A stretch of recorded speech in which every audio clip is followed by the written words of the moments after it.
Teaching demo, class demo या lesson demo. तो इस टर्म से यकीनन तमाम टीचर्स अच्छे तरीके से वाकिफ़ होंगे। जब वो कहीं पे जॉब के लिए अप्लाई करते हैं तो उन्हें टीचिंग डेमो से वास्ता पड़ता है। टीचिंग डेमो असल में उसकी स्किल्स की प्रैक्टिकल डेमोस्ट्रेशन है कि अगर टीचर के पास रेलिवेंट क्वालिफिकेशन मौजूद भी है, उसकी सब्जेक्ट कमांड भी बेहतर है, लेकिन वो क्लास में डिलीवर नहीं कर पाता या स्टूडेंट्स को सेटिस्फाई नहीं कर पाता या उन्हें अच्छे तरह से नहीं पढ़ा पाता, तो वो उस टीचर को हम इफ़ेक्टिव टीचर नहीं कहेंगे। तो लिहाजा ये वो लेसन हो गया जो कि हम प्रिपेयर करते हैं इंटरव्यू कमेटी या जो सिलेक्शन कमेटी होती है उसके लिए। मे बी ये डेमो जो है वो क्लास में लिया जाए, मे बी कुछ लोग जो है वो सिलेक्शन कमेटी के मौजूद हों, उनके सामने आपको लेक्चर डिलीवर करने के लिए, लेसन डिलीवर करने के लिए कहा जाए।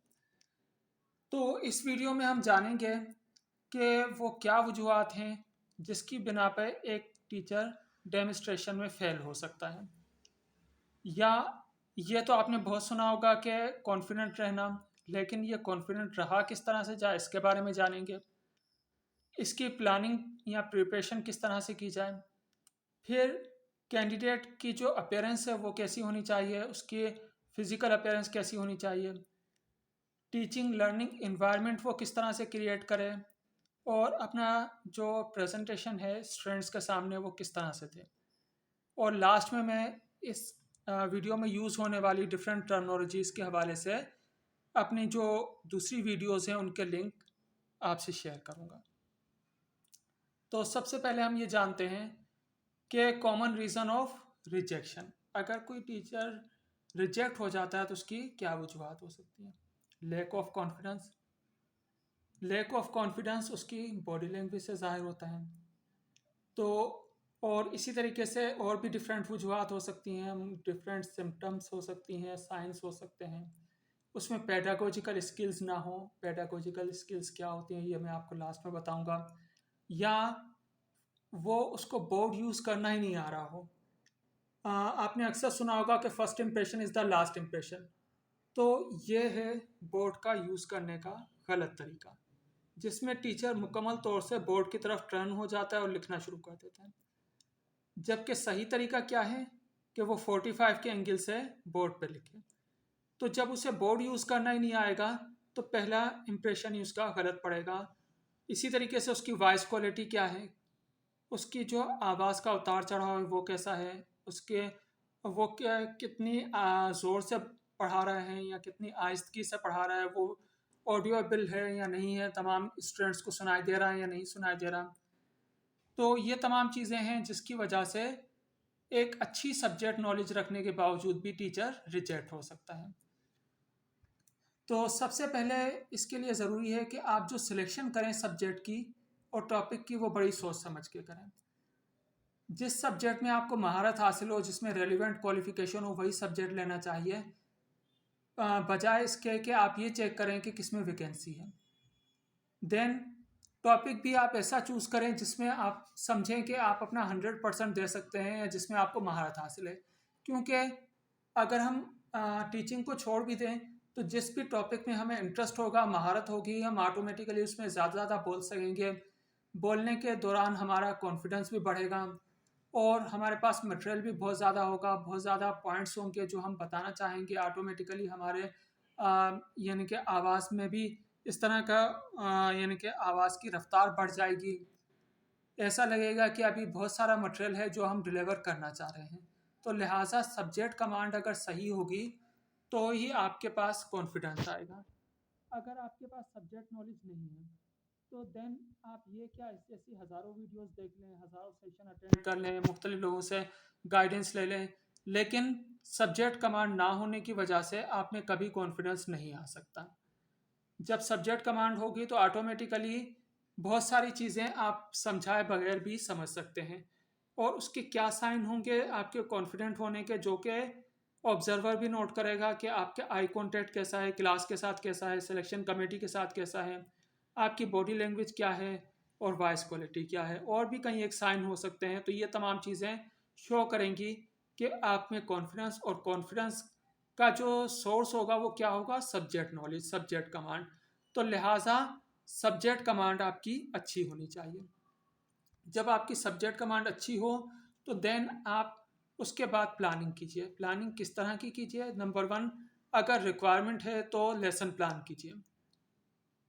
अगर लेसन प्लान का नहीं कहा गया तो एटलीस्ट आप एसएलओस ज़रूर अपने जहन में सोच लीजिए, लिख लीजिए।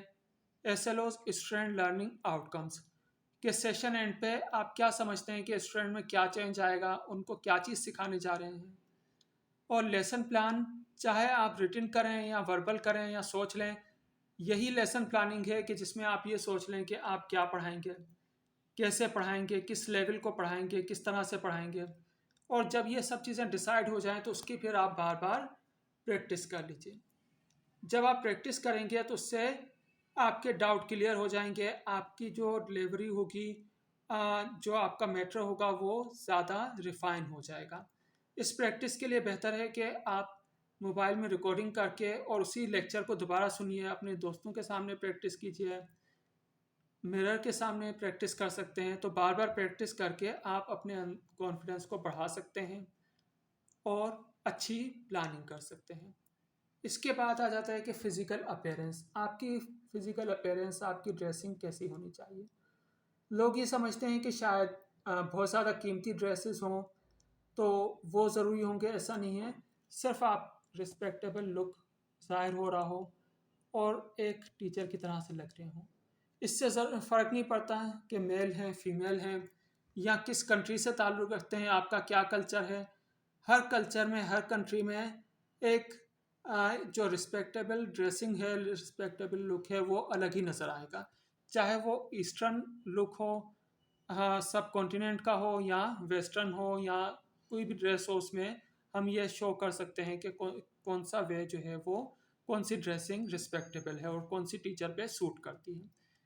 इसके बाद जब आप क्लास में एंटर हों तो सबसे पहले टीचिंग या लर्निंग एनवायरनमेंट क्रिएट कीजिए।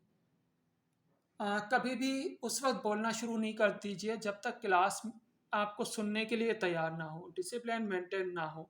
इस सूरत में यह टीचर के लिए बायस शर्मिंदगी होगा, बल्कि इंसल्टिंग होगा। तो लिहाजा सबसे पहले डिसिप्लिन मेंटेन कीजिए। उस वक्त तक बोलना ही शुरू नहीं कीजिए जब तक सब लोग खामोश नहीं हो जाते और आपकी तरफ तवज्जो नहीं दे देते।